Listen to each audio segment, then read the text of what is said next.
Hello and welcome to this Festival of Debate live stream. Well done for tuning in, clicking in, however you got here. Congratulations. I'm Jack Evans. I'm a comedian. I'm a teacher. I'm a union rep. I've got a podcast called Mandatory Redistribution Party because you have to if you're a white millennial man. It's a medical requirement. We have some admin before we smash into interviewing George. So what is the Festival of Debate?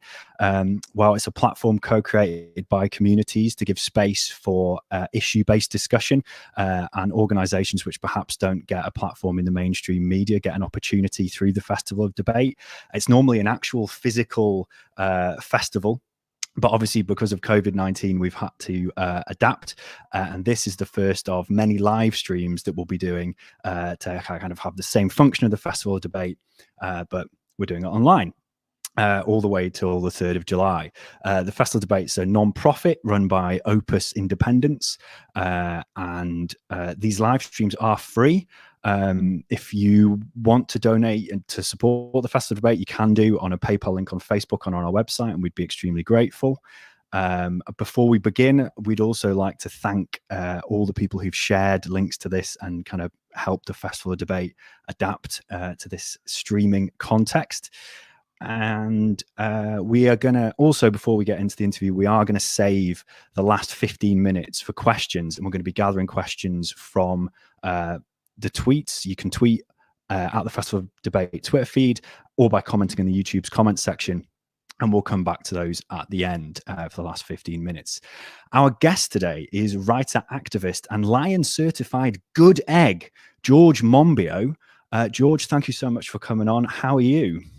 Oh yeah, I'm all right. In need of a haircut, bit bored, but yeah, yeah, I can tell. No, it's a great cut. But yeah, I'm all right. You know, I've been self-isolating for 57 years. You know, I can't. There's no big change for me, but obviously, it's a very, very different story for huge numbers of people. And God, what an extraordinary.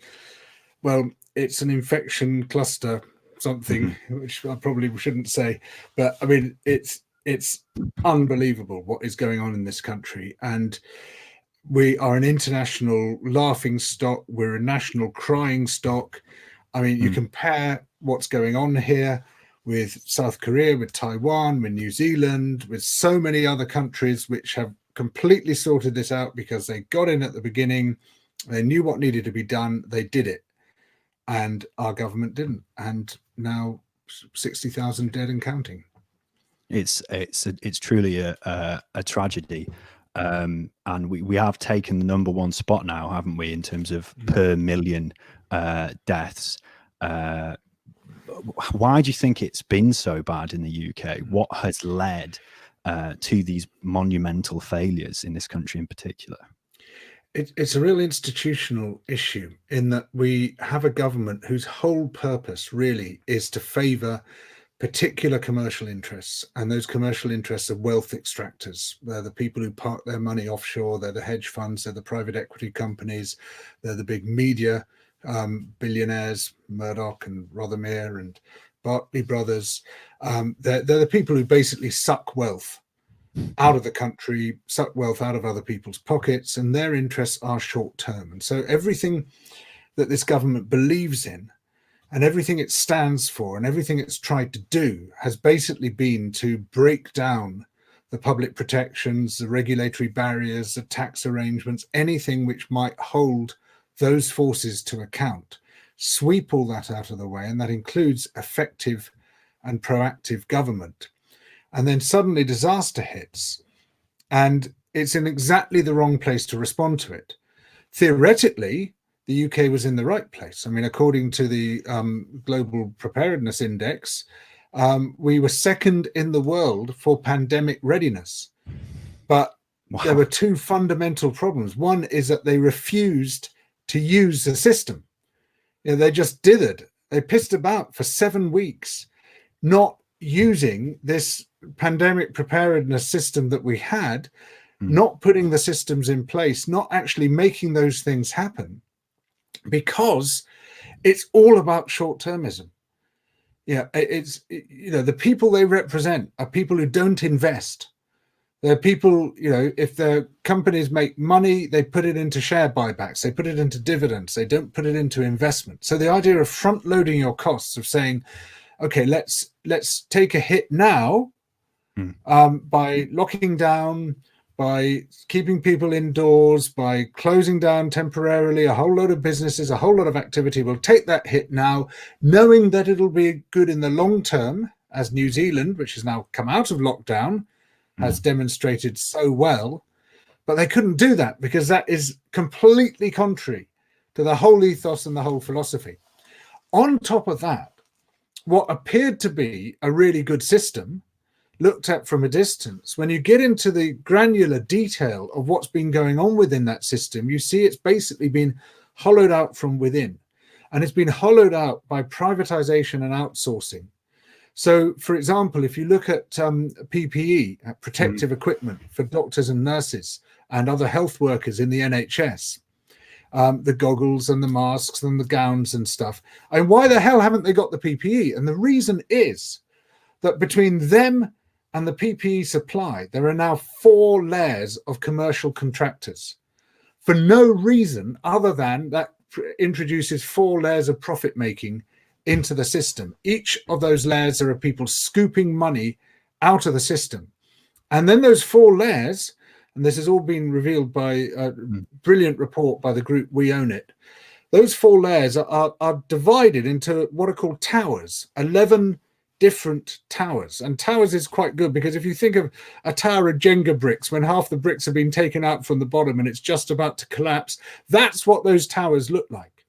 And they are completely separated from each other. The system's been totally constitutionally fragmented purely in order to generate contracts for outsourced companies, for companies who have taken over the work that the NHS was previously doing efficiently. We now have this preposterous, complex, Byzantine, chaotic, highly inefficient system introduced solely for the benefit of profit making by the companies exploiting that system. And they could not respond in time because they're institutionally destined not to respond. What you have to do to ensure that you're ready for a pandemic is to stockpile. You're meant to have a permanent stockpile of the masks, of the gowns, of all the other equipment, the ventilators, the other things that you might need if a pandemic hits. And that's something which should be there all the time. We had a stockpile, actually. It was wound down. And one of the reasons for that is the contractors in these 11 tottering towers, these contractual chains, they operate on a just-in-time basis because that's what commercial companies do. And because holding stock is expensive. Building up a stock and then maintaining it and warehousing it, that's expensive. Just in time is the way you cut your costs. It's all about cost cutting, remember. It's all about short-termism, cutting your costs now so you can pay those big dividends, so you can do those share buybacks, all the rest of it. You can scoop money out of the system. And so instead of maintaining the stockpiles, they said, well, come the moment, if there's a disaster, we'll just scale up. Because that's what we do with just-in-time production. But you can't scale up quick enough, especially when you find out that the whole system has just been so badly undermined, and that sitting at the end of those chains, of those supply chains, are manufacturers who've been granted private monopolies by the government when they're completely incapable of discharging their contracts. The whole thing is just a total disaster. And it's been exposed by the pandemic, but it was there all along. And this disaster is a disaster for the people who live in this country, but the businesses will make money regardless, the businesses you've just described. I mean, one of the things I was most appalled by researching this was the nature of care homes in the UK and the extent they've been privatized since 1979. But they're not just privatized as in owned by some like mom and pop care home. They're owned by financial speculators and hedge funds who buy the care homes as assets. So it's sort of irrelevant if the care home does not provide a good service, which the market would supposedly incentivize it to do, because it's not being run as an effective care home. It's being purchased as an asset that you can lend against. That's right. That's completely appalling that care homes has been one of the cause of the tragedy that's occurred. And meanwhile, you know, the government has been praised for putting £3 billion into care homes, but where's that money going to end up? Into the offshore tax havens where the companies are registered. I mean, it's totally outrageous. I mean, if it weren't for the lockdown, we should be on the streets about this stuff. But that's sadly, that's what we can come to is how to organise in this context is a real challenge. Speaking of, can I just say one thing on the care homes, Jack, because it's so shocking. You know, there is an inherent conflict between profit extraction and actually protecting patients within the care homes. And so, you know, we have a system where you have the workers on 0-hour contracts, in many cases being moved between homes or between floors within the home without adequate PPE. So spreading the coronavirus to the residents in the homes. You have people being discharged from the NHS into those homes without tests, often infectious people. It's just like, you know, if you had designed a system to kill off the old people, you couldn't have done it better than this. It makes me so angry that I become inarticulate, which is quite rare for me. We seem very articulate. What we need is a national care service, just like the National Health Service. You know, where a universal, free at the point of use care service, run through local authorities but centrally coordinated, running like the NHS, where everybody is going to get a good standard of care and then is not going to be gouged by profit-seeking private companies. That sounds very much like something I heard about 6 months ago, George. So speaking of kind of elite self-serving corruption, a big story this last week has been, of course, Dominic Cummings, the Prime Minister's advisor, travelling from London to Durham during lockdown, which has outraged many. Why do you think Cummings's transgression has created such outrage, even from people unfazed by, for example, the 130,000 deaths linked to austerity by independent measures? Like, why has this stoked such outrage, not just on the left, but even among some Tories? Yeah, I think basically because it says you people are suckers. You know, you're suckers. Those rules, the rules. You thought they were rules? Yeah, okay, they're rules for you. Yeah. And this whole sort of sense in which, I mean, it looks actively like they're mocking us. It's like you know, we've asked you to make all these sacrifices. You know, we asked you far too late. You know, with catastrophic consequences. We did the Cheltenham Racing Festival. We have Liverpool Atletico. We had, you know, the concerts. We had all sorts of events going on which shouldn't have been happening, and so we spread it far and wide. But then we said you've got to lock down. You know, so late that it's going to be catastrophic consequences continuing for months now. But here are these rules, you've got to stick to them. And so we say, all right, you know, we'll take it. We'll do that because we know it's for the greater good. And what we now find is that, you know, the man sitting at the center of the spider's web just goes off for, you know, who knows what it was. Was it a pre-booked holiday? You know, I mean, I seriously would not be surprised if it were a pre-booked holiday. It was just such an outrageous piss take. And so, yeah, no, we're rightly furious about this. But but as you say, it's interesting that it's that's cut through. I think because it's so personal, because we've all been doing this stuff, you know, and we've taken the hit. And for many people, it's been a massive hit, a really, really massive hit. It's been all right for me, but, you know, people I know, you know, loved ones dying and they haven't been able to hold their hands. You know, I mean, it's been sort of beyond belief massive hit. And yet here is this guy right at the middle of it all, totally taking the piss. Yeah, especially when we look at, for example, black and minority ethnic communities who've been harassed by the police under these laws, while Cummings just gets off scot-free. People fined for sunbathing in the local park. Yeah. And he goes I to think Barnard Castle to test his eyesight.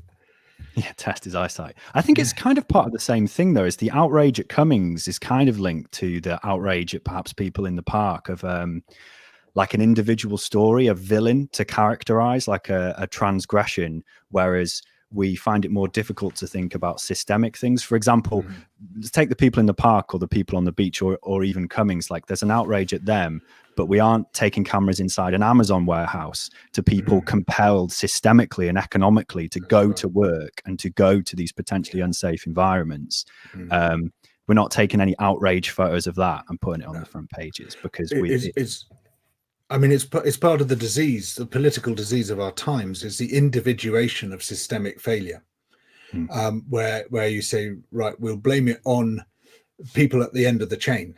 You know, so look at these people, these idiots out there, the COVID-idiots walking around when they shouldn't be. They're the problem. You know, the reason we've had 60,000 deaths is that people haven't been responsible. And you say, you know, we are fundamentally the same people as in New Zealand and Taiwan and South Korea and places where they've had a handful of deaths, just a handful. Taiwan, I think it's 7 deaths. You know, that's it. And they've shut the virus down. They've shut the pandemic down. And, you know, it's not, you know, these aren't a different species of people. It's just that they have a government which got in there right at the beginning and said, right, this is what we're going to do. No pissing about. These are the rules, and they are rules, and they will stick. And here's the path. Here's a pathway in and the pathway out of it. So don't worry. You know, we've got your back in this. We're going to make it all right, but you'll just have to bear with us and have faith because, you know, we know what we're doing. We can prove we know what we're doing. And instead, in this country, you've got a government of blusterers, of bluffers, totally neglectful, basically psychopaths. They couldn't give a shit about human life, just pissing about for 7 weeks, doing nothing. You know, when people who were reading the science was just saying, what the hell's happening? I mean, they were told on February the 10th, if you don't lock down right now, it's going to be a total catastrophe. If they'd locked down just 1 week before, there would have been 30,000 fewer deaths by now. It's quite an extraordinary situation. You know, it's not individuals on the street who are the problem. It is the government that is the problem. It's so refreshing to hear this completely justified rage, George. So on this topic of, you know, we should have locked down earlier. I think we have in this country, you know, mainstream media has become worryingly compliant to a level that's even worse than it was 5 years ago. And I think this has been exemplified at the start of the crisis by lots of mainstream media figures coming out defending the government not locking down early, you know, the hipster analysis accusations at those of us who question that wisdom. And also more recently with Emily Maitlis on Newsnight, who did what's been called editorializing, but struck me as just an accurate summary of what Cummings had done. And she has been kind of indirectly scolded for this by the BBC, who issued and were forced, I imagine, probably by the government, but I know that, to issue an apology on the front page of their website. And the even more interesting thing is that Maitlis is not some radical socialist. She's a contributing editor for The Spectator. Last week, I'm a teacher and I'm in the NEU. And last week on Newsnight, Maitlis compared my union to the virus. She said, and I quote, you know, asking about when schools should reopen, is it our grip on the disease or the grip of the unions on the political process? I mean, I wish the unions had a grip on the political process, but quite a few of us complained about that with nothing. But the Maitlis has stepped ever so slightly out of line, not attacking the systemic things that you've brought up, but one individual, and has been completely scolded for it by what seems to me to be the government. What does this show about our media? So the BBC, they put out this official statement saying the BBC must uphold the highest standards of due impartiality in its news output. These people wouldn't know impartiality if it bit them on the bum. I mean, they don't even understand what impartiality means. They think it means balance. They think it means, right, on the one hand this, and on the other hand this. We've got this bloke saying the world is round, and here's someone else saying the world is flat. That's balance. That they think is impartiality. Impartiality is much deeper than that. Impartiality is about the whole worldview, about the whole frame. It's like sort of digging deep and saying, are we reflecting the world as it is, or are we reflecting the world as powerful people want it to be seen? And the BBC, it's always fluctuated, but it's the worst I've ever seen it, is reflecting the world as powerful people want it to be seen. And this isn't just sort of a few individual examples. I mean, this is systemic. So to give you just a few windows into this, first of all, as far as BBC politics coverage is concerned, politics begins and ends in Westminster. A political issue is only an issue if it divides the major parties or divides people within a major party. And so if the parties aren't divided on something, that doesn't exist. And then the way they report it is like it's like the sort of court and social pages in the Times where Her Majesty the Queen received. It's like sort of what one powerful person said to another. It's who's in, who's out, who'll win, who'll lose. It's just gossip. It's basically gossip column reporting. It's not getting to the heart of the issues. And it reflects what the Mail says and the Telegraph says and the Times says. Basically, it's only news if other journalists are talking about it. And it basically normalizes the world of wealth and power. And if you try to challenge that world, you're a weirdo. You exist outside the frame. And you just won't get a platform on the BBC at all. And solidarity to weirdos. Well, yeah, no, that's right. Weird pride, I totally. But won't get you anywhere in the BBC. And so they've got this sort of, they have a spotlight. The spotlight falls on this narrow range of issues which are of interest to wealth and power, which the billionaire press talks about. So it's safe for us in the BBC to talk about. And everything else, they obsess about that narrow range. Everything else is in the outer darkness, including all the really big important questions like the collapse of life on Earth. That's environmentalism. That exists in a separate box. That's not news. That's not politics. That's out there somewhere else. It's in the darkness. And people who think that's the most important thing, well, they're just weird. And I'll tell you what, George, we think it's important, and it is in fact the title of our next section, the environment, because we'd love to hear your thoughts on that. Clang segue. What do you think the climate change movement can learn from the COVID-19 crisis in terms of how governments have reacted, if anything? Yeah. So we were told all this while that you can't make any significant change. People won't stand for it. It's just actually impossible. There is no alternative. So many times we were told there is no alternative. It's physically impossible. It's economically impossible. Austerity, no, sorry, there is no alternative. Housing the homeless, it's very sad. We would love to house them, but there's nowhere to put them. There's no alternative. And taking serious action to prevent the collapse of life on Earth, the destruction of our life support systems, it would be nice, but people wouldn't stand for it. And then the pandemic comes along, and far too late and everything. They say, right, everyone's got to stay in their homes. And you know what? We stayed in our homes. We actually did what we were asked to do. Most of the economy was shut down. Austerity was just burnt. Let's borrow loads and loads of money. Oh, and those homeless people, get them all into hotels because they're a disease threat. They'll infect us if we don't get them off the streets. And so you say, so hang on a minute. It can be done then. All that stuff you were telling us about there being no alternative was a complete pack of flaming lies.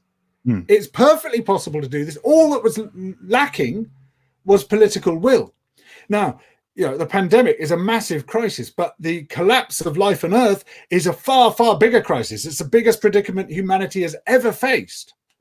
And yet we're doing almost nothing about it at all because, it can't be done. Basically because our friends at extractive industries don't want major change to be made.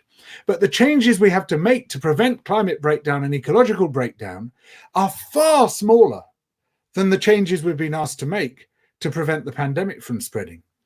And we're not being told to stay in our homes. We're being told, to just travel by different means, consume less, get your electricity from a different supplier. These aren't, by comparison to the measures we have to take for the pandemic, at all intrusive, at all difficult. They're much, much simpler and easier. And yet somehow this was apparently impossible. Do you think we are close to persuading governments of the existential threat posed by climate catastrophe in the way that they have been convinced of the reality of the COVID threat that ushered them into action? Are we any closer to convincing them of the reality of the impending climate catastrophe? Well, the happening climate catastrophe. Well, I think by contrast to Trump or Bolsonaro and other idiots like that, Scott Morrison, our government does accept that climate breakdown is happening. It doesn't deny climate science. There are a few backbenchers who do, but they're just twats. But fundamentally, they agree that, there's an issue. And look, we've got a plan. We're going to have net zero by 2050. And there's an awful lot of bycatch in that net. That net is not the same as zero at all. But they've got these supposedly ambitious aims and all the rest of it. And in one sector, the power sector, they're being met pretty well. In the rest, it's a disaster, particularly transport, home energy use, stuff like that. It's just there's no progress on that at all, really. But there's, it could be done. They've made a choice. They've made a choice not to do it. And they're going to miss their targets. They're on track to miss a whole load of targets now because they've made the choice, basically, to keep the extractive industries, the wealth extractors on board and screw life on Earth. That's the choice. Speaking of choice, and you mentioned kind of individual kind of consumer choices before, the push on environmental issues has often been like, for individuals to choose not to use straws or to turn their lights off, or to buy a hybrid car that its manufacturing process is probably even worse than buying some secondhand car.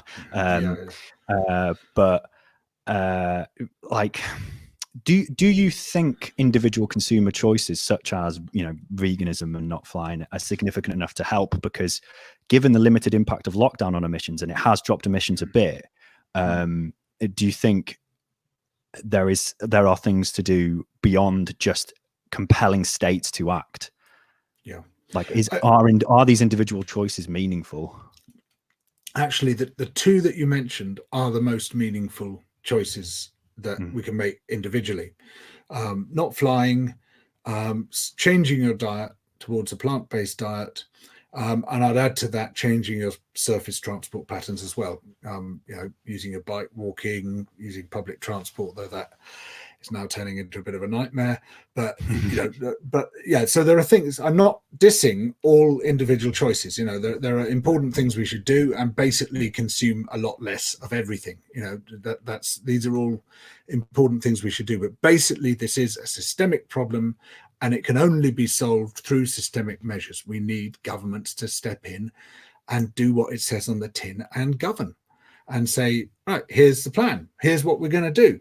Here's how we're going to prevent the collapse of our life support systems. We're going to take this measure. We're going to take that measure. Some of you won't like it, but in the long term, it's going to be good for everyone. Can you picture this government doing that? If it can't even manage a crisis as immediate as this one, when countries all over the world are on top of it, when we know exactly what to do, when it's a short-term thing which could be handled short-term very successfully, as New Zealand has done, already coming out of lockdown. If it can't even do that, what are the chances that it's going to tackle something which people perceive much less because they're not immediately dying from it, which is climate breakdown? And basically, don't expect anything good from this government because you're not going to get it. Hasn't that been amply demonstrated? We have to change a government. We just desperately need to change a government, but we've got 4 years of this lot. barring some massive upset. Well, that's my next question really is, given what we need very clearly is someone else in charge of the state, Yes. a different government, and that we've got years till the next election, as you say, barring some absolute catastrophe that's somehow worse than the one we're in now, where the Tories are still polling well above 40%.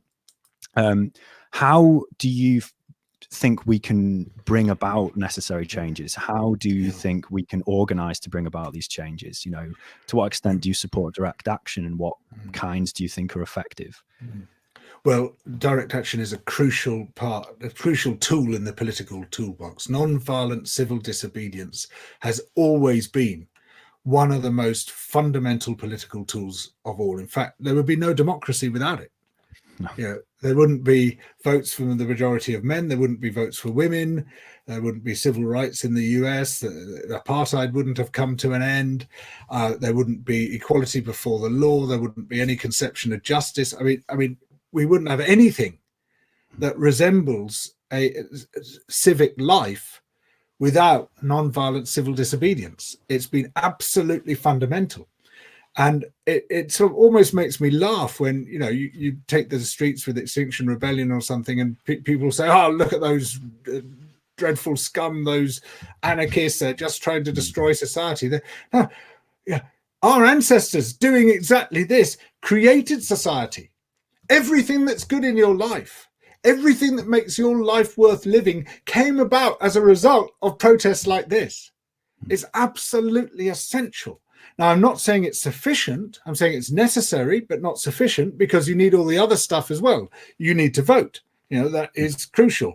And do try next time to vote for the right people.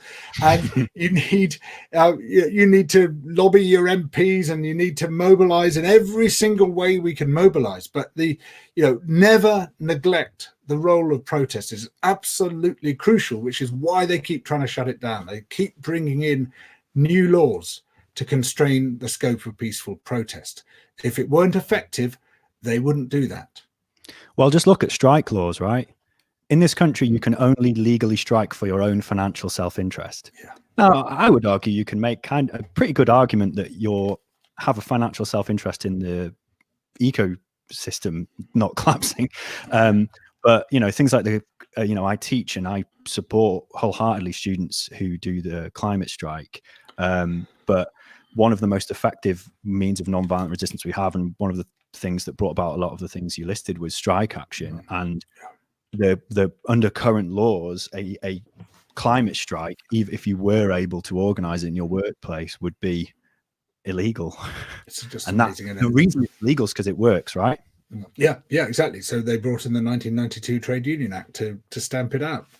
And there's been a whole series of these acts brought in, not just by conservative administrations, but shamefully also by the Blair and Brown governments. I mean, disgracefully, the 1997 Protection from Harassment Act, which was immediately used against peaceful protesters, 2000 Terrorism Act, 2005 Serious Organized Crime and Police Act.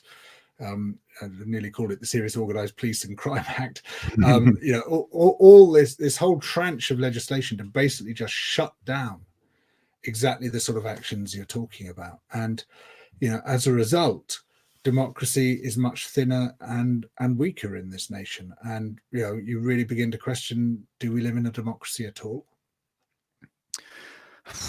A question I'll leave it rhetorical, that one. One thing I've become concerned about recently in the environmental movement is I have begun to notice, and I know this happens, it's not just me, is the right slowly starting to move from climate change denial to integrating environmentalism in a kind of reactionary frame. Even not Extinction Rebellion as an organization, but some bad eggs, let's say, have been hostile to migration as part of an environmentalist frame. How worried are you about the right co-opting environmentalism and integrating it as a kind of almost fascism, for want of a better term? Yeah, I mean, this is a big thing, particularly in the US now, with the rise of what could, I think, fairly be described as eco-fascism. It's like, we want to protect the living world for ourselves against those others, those black and brown people who want to come and get some of it for themselves. And there's a big undercurrent of that in some of the population discourse as well. And I'm not saying it's illegitimate ever to talk about the issue of population, because there are real issues to do with it. But population growth gets blamed for everything by certain people. They say, the elephant in the room with climate breakdown is population growth. If ecological breakdown is population growth, and actually it really isn't. It is responsible for some specific issues in specific countries, like sort of local deforestation, stuff like that. But climate breakdown is an incredibly weak driver, because almost all the growth is taking place among the poorest people on Earth, who consume almost nothing. And got consumption is a problem.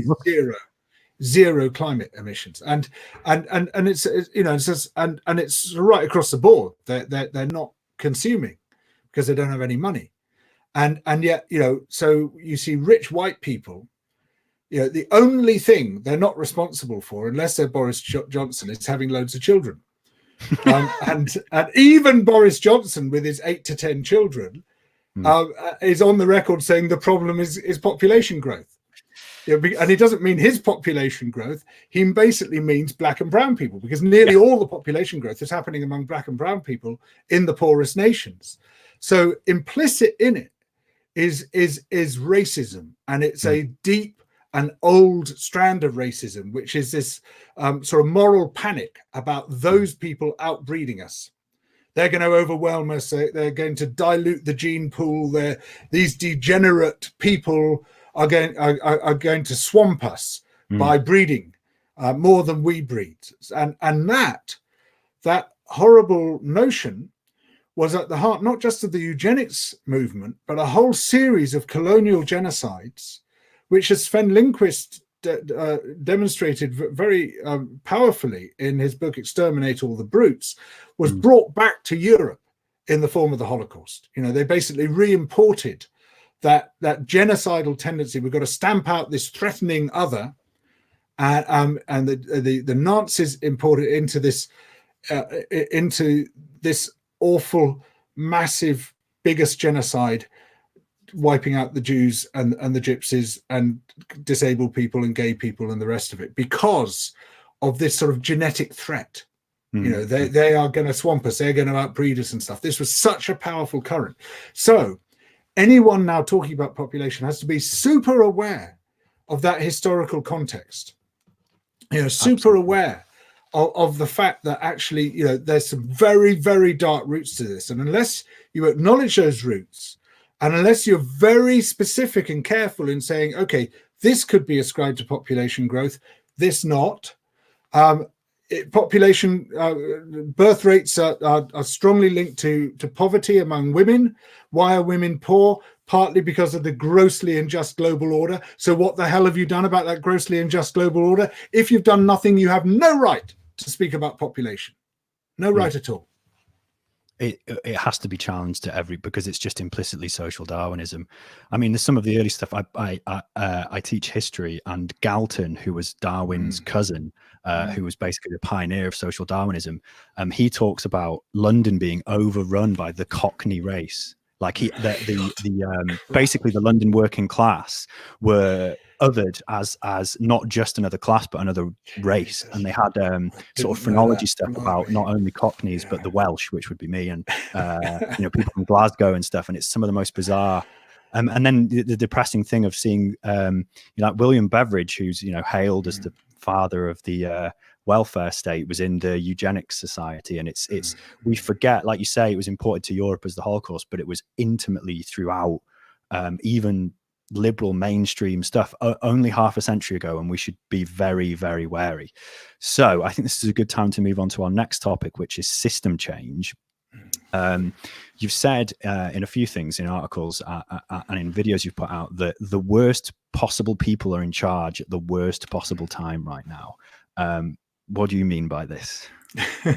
Do I really have to explain this one? I think I know what you mean. What we're seeing around the world is It's not just in the UK, it's in the US, it's in Brazil, it's in Turkey, it's in the Philippines, it's in India.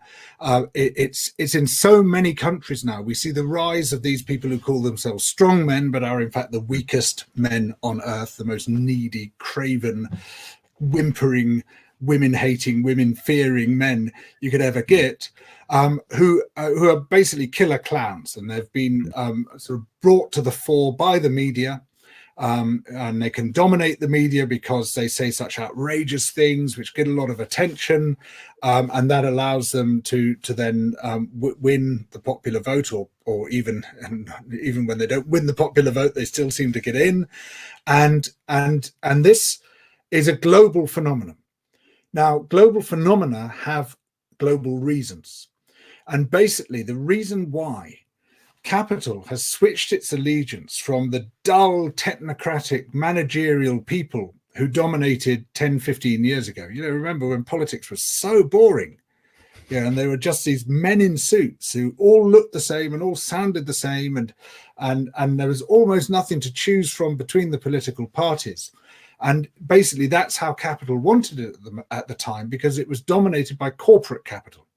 It was big companies who wanted market stability.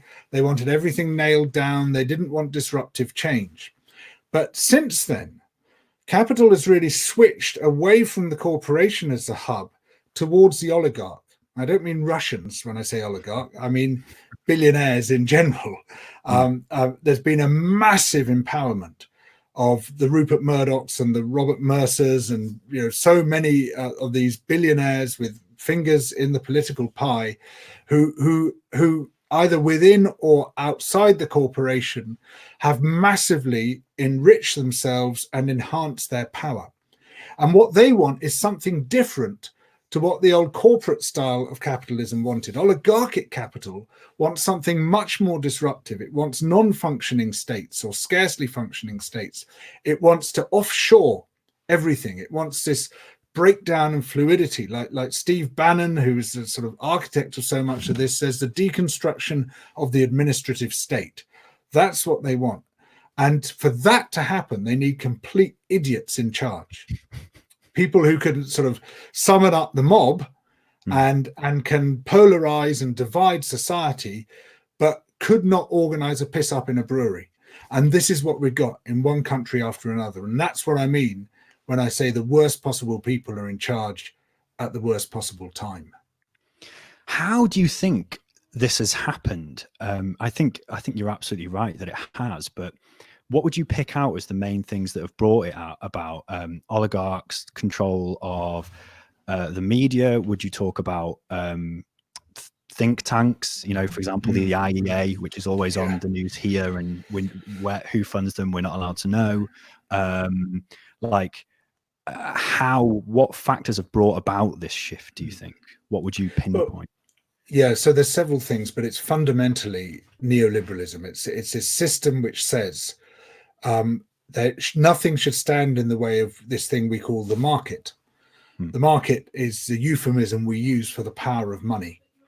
So we'll rip down taxation, we'll rip down public protections and call it red tape and stuff. We'll tear down trade unions.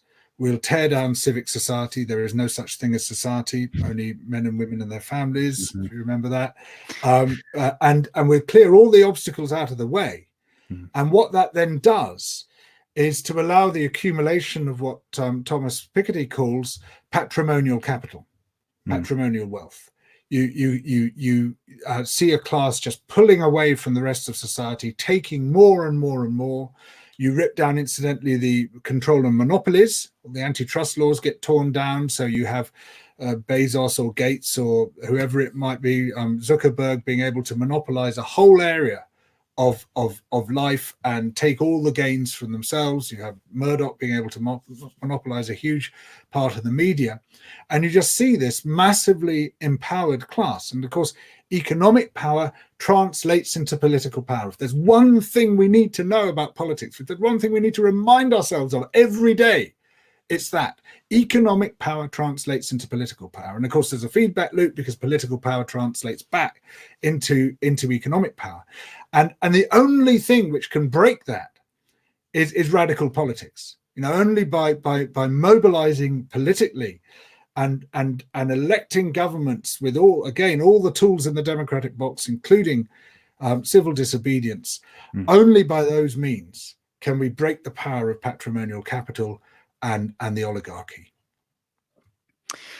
Fantastic. The Labour movement, speaking of civil disobedience, managed to push the Tories into being quite interventionist, and more interventionist than any government's been in decades with the furlough scheme. I mean, to an extent, attributed to the great morals of Rishi Sunak, but I'm skeptical of that. Do you think that, given that we've seen this level of intervention, that free market fundamentalism, you call it neoliberalism, has been damaged? Or do you think that as soon as this crisis is over, they're going to take the opportunity to swing straight back and implement austerity? Do you think the Overton window of where the political centre has moved? It has been massively damaged, but if we just sit back and wait for things to unfold, they're going to unfold all wrong. That's what happened after the financial crisis. It's like sort of huge. I mean, basically, it was torpedoed. Even Alan Greenspan, the sort of high priest of neoliberalism, admitted before the Senate there was a flaw in the theory. The whole thing collapsed. Oops. Yeah, and yet it's still with us, and it's still with us because we didn't produce an alternative narrative with which to replace it. We didn't tell the story of change. We didn't say, this is where we're going. Here is how we're going to make this a world fit for its people once more. We didn't have that coherent narrative. And if we don't have the coherent narrative coming out of this pandemic, the same thing is going to happen. We have to seize the narrative. We have to take charge of the story. We have to take the political initiative. And the story is absolutely key. We need to tell the story of how we emerge into a different political system. If we sit back and passively wait for things to happen, it will all go back to the shit it was before, and worse. Because disaster capitalism will kick in. Politics is not a spectator sport. So we need to do shock doctrine, but for the left. So what is that narrative, George, and how do we get it out there? Well, I think we're seeing some of it in this incredible resurgence of mutual aid that we've seen in the pandemic. And what I've been advocating for quite a long time is rebuilding politics from the grassroots, is sort of building thick networks, strong participatory cultures at the local level, and out of that remobilizing, but in this case demanding participatory politics, deliberative democracy alongside representative democracy. If we just leave it to them in Westminster or wherever it might be, they're not going to be umbilically tied to the wishes of the people. They're always going to find ways of avoiding those wishes, whoever they might be. But around the world now, we've seen some fantastic examples of deliberative democracy. The participatory budgeting in Porto Alegre, Better Reykjavik in Iceland, Decide Madrid in Spain, all sorts of ways in which we can basically be in charge of our own lives, be in charge of our own politics. And that, to me, is where the future lies, not just a different version of Westminster and different people in charge there, but something radically and fundamentally different, much, much bigger than a change of government even. Yeah. The means determine the ends, right? Start building the thing we want in the society as it exists now. Absolutely. And we are, there's been this amazing flowering of mutual aid. It's a beautiful thing to witness. That's what we can build on. Kropotkin lives. So Joe Chris, the producer, has told me to ask a question from the audience, which is from James in Sheffield. George, so social contract is failing. The social contract is failing. Universal credit is failing. What thoughts do you have to offer on a universal basic income as a way of providing not only a universal income floor for citizens, but also as a way of providing a stimulus to the economy as we exit lockdown? It definitely has its merits. I'm slightly cautious about it because there's quite a few neoliberals who like the idea of a universal basic income because they say, oh, well, then we can get rid of the welfare state. We won't need any extra provision for people who've lost their jobs or who have a disability or who have some special need of some particular kind. We won't need to pay out any housing benefit. We can just leave all the rest of it to the market, to the power of money, because you've got your money. What are you complaining about? Shut up and go away. Whereas actually we need a distributive economy. Now, in the right hands, done in the right way, universal basic income could be part of a distributive economy. But if you're going to pay people enough to live on, it's going to have to be really huge. I mean, it's going to be a massive part of the budget, really, really a huge amount. And there's going to be a lot of people like me who are not going to need it. So, while the principle of universalism is great, this is really quite an inefficient way of making sure that everyone has their basic needs met. So, yes, I'm not dismissing it. I say examine it, but approach with caution, because it could have perverse and unintended consequences. Critical support. So we are in the audience question section now. So if you do want to ask George a question, smash it in the YouTube comments or get onto Festival Debate on Twitter, and we will try our best to get to them. Thank you very much for answering that first one, George. So this is another question. This one's from Charles Worth. What advice do you have for communities going forward? How can we as residents and neighbours in our own towns and cities better prepare for a future that is so uncertain? What is the one thing that we could all do that would make the most difference?